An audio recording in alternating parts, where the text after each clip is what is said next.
Hey everyone! Today I'm going to go over how you can grow rhubarb plants in containers. Now, when I started gardening, I knew that rhubarb had to be in my garden, and I've talked a little bit about this story before, but basically rhubarb is one of those plants that's tied to some of my first childhood garden memories. So my grandparents had a garden in northwest Indiana, and they would grow a bunch of different fruits and vegetables. But what I remember the most is helping my grandpa in the garden, and he would give me a stalk of rhubarb to chew on. I'm actually kind of surprised as a kid I liked it just based on how sour rhubarb is. And then we would bring the rest of the rhubarb into the house along with fresh strawberries, and my grandma would make strawberry rhubarb pie. So that's why for me, I knew that I had to include rhubarb in my garden when I eventually had one as an adult. This is the first year I've had rhubarb. We moved last year, and then this year, now that we've had like a stable place since we own our home, I know we're gonna be here for a while, I can grow my garden. This is when I first got rhubarb. So I have two plants growing right now. This is obviously just one of them, and I started them from seed. So what I want to go over is the type of rhubarb I have, a little bit about rhubarb in general, and then how you can successfully grow it in your container garden.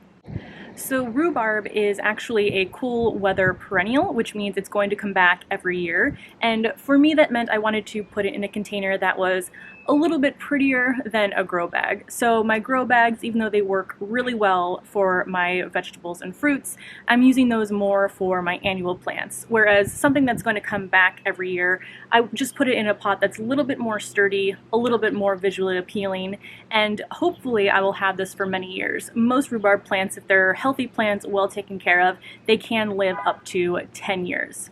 So they are going to be perennial in zones 3 through 8. I am in zone 6 here in Chicago. Anywhere that's a bit warmer than that, they will be grown as annuals. So it will depend on your growing zone, whether you can grow rhubarb as a perennial or as an annual plant. I wanted to bring you up a little bit closer to the plant for this next part, but it is important to know, and it was something I was taught as a child in my grandparents' garden, that on the rhubarb plant you don't want to eat the leaves. They can actually be a bit toxic, especially to little kids and any pets. I think it's called oxalic acid that is in the leaves, and you don't want to eat that. The stalks, though, this is the part that's delicious, tasty, and that you can actually eat. So let's talk a little bit about container selection for your rhubarb plant. So rhubarb plants can get quite large, but you can successfully grow them in containers. Honestly, I think for the most part, you can grow any plant in a container as long as the container you have is large enough for the plant.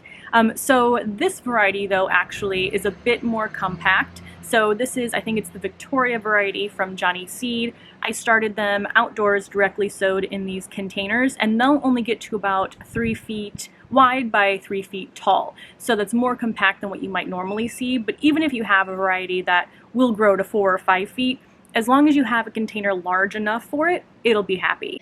So the recommended container size is about 20 inches wide by 20 inches deep for your container.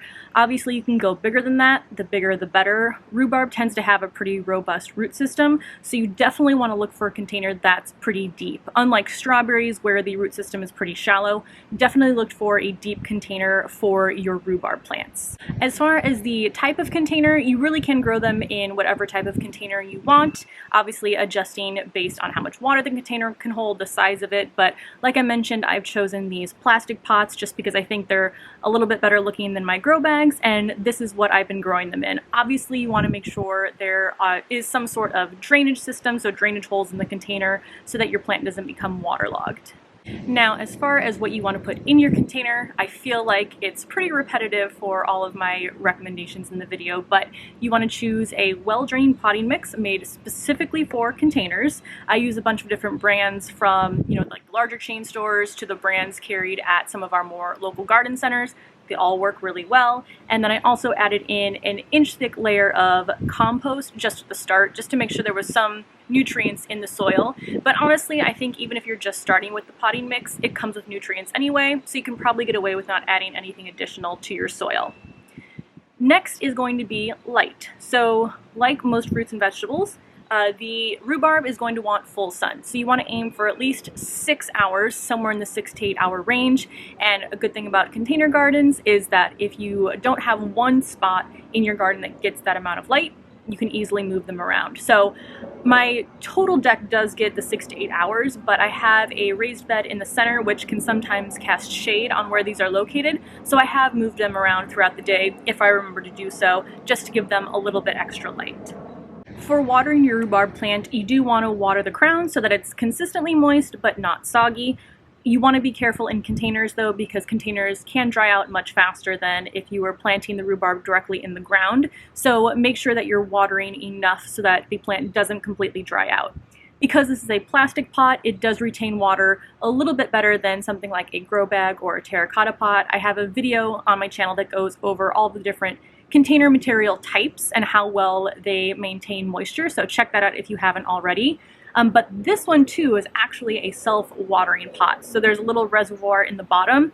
I only have a couple pots like that in my garden because I've had some issues with them in the past not really working, but so far it's worked really well for this rhubarb plant. And funnily enough, the other plant I have is in a container that looks almost identical, but apparently wasn't self-watering, and I didn't actually mean to purchase a self-watering pot. I just happened to buy two pots I thought were the same, and then it wasn't until I got home I realized that they were different. So I am growing one rhubarb plant in a self-watering container, one in a regular container but the same size, and they both are performing equally as well.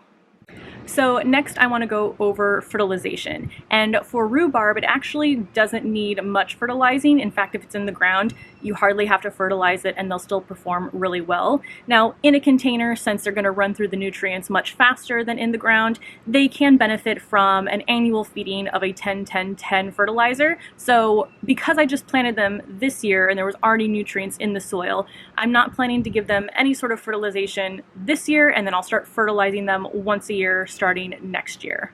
So besides not needing much fertilizer, it's also pretty pest resistant. So there isn't a lot that's going to bother the rhubarb plant, and if you're growing it in a container, you're actually going to have even fewer pests than if you're growing it in the ground, just because you don't have to worry about insects that might be living in the ground or any weeds, for example, that are going to be coming up. However, there are a few pests that you want to at least keep an eye out for, and I typically check all of my plants. Benefit of a small garden, I can actually go through and check all of my plants pretty quickly for any pests, but I'll just lift up the leaves, check the roots, the soil, make sure there isn't anything bothering my plants. The only pests I've had on mine so far this year is there were aphids once, and I wiped them away and they never came back. I also did find a budworm on my leaves of the rhubarb plant, but they actually had fallen from the petunias, which were right above the plant. So I haven't had anything really impact the plant. I've seen a few pests, like I mentioned a couple times, and that's really been it. Now there is something called the rhubarb weevil, which I have not had any issues with, but that's going to be the main pest that might be bothering this plant. So you do want to keep an eye out for it. I actually looked up some image of it. It's not the cutest animal. It's like a yellowish looking beetle. Kind of looks similar to some of like the cucumber or melon beetles that I've seen, but it is specific to the rhubarb plant, so be on the lookout for that. Any yellow colored beetle looking type of pests, and those you can just remove and dispose of from your plant. Alright, we're back up close because I want to go over harvesting your rhubarb. So if you are growing rhubarb, you do have to be a little bit more patient than you do for most fruits and vegetables, and that's because you really want to wait until the second year before harvesting anything from your plant. Most of the varieties you grow, they'll be ready for harvest sometime between either late April or throughout June, but don't touch them at all the first year unless you're like me and you accidentally break off a leaf, but that is fine.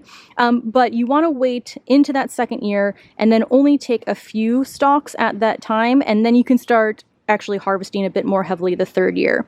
You'll know the stalks are ready when they are about 12 to 18 inches in length. Once they're that long, you want to start harvesting from the base of the plant, so anything that's growing around the outside. Obviously there's going to be much more leaves as this plant starts to age, but you'll want to harvest from anything that's on the outside first, and you can pretty much just grab them and break them firmly and they'll come off pretty easily.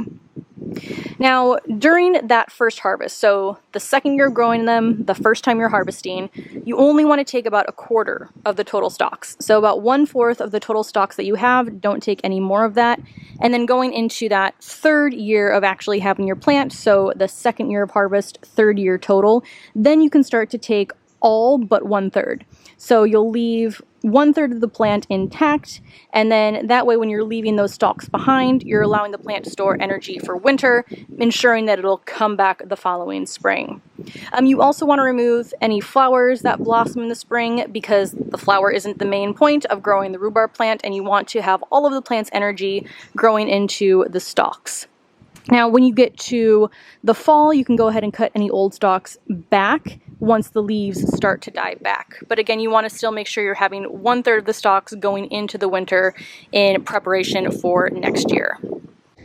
And then speaking of winter care, so since they are going to be perennials, you are going to have to take care of them over winter, and rhubarb needs to feel the cold. So that's why they are annual plants in the warmer climates, anything above zone 8, but they're perennials in areas where it does get cold, because they need to have a temperature of about 28 to, I think it's 49 degrees Fahrenheit or lower than that for at least 6 weeks in order for them to be productive.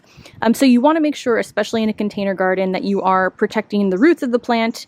This plastic container does keep things a bit warmer, again, than something like a terracotta or a grow bag, but I will probably still wrap this just for the winter. But the roots and the ball of the plant, I'm not going to mulch or anything like that. I'm just going to leave it uncovered. The only other thing I can really think of that's important to know is dividing your rhubarb. So that you won't need to worry about till about year 5 or 6. And then you can start dividing your plant, and that's just going to ensure that there's more robust stalk production. But again, I don't have to worry about that for 4 to 5 more years. So I will follow up with a video in 2026 on that. So that's how you can grow rhubarb in your container garden. If there's any questions, let me know in the comments below and I'll get back to you. But other than that, thank you so much for watching, and I will see you in the next video. Bye.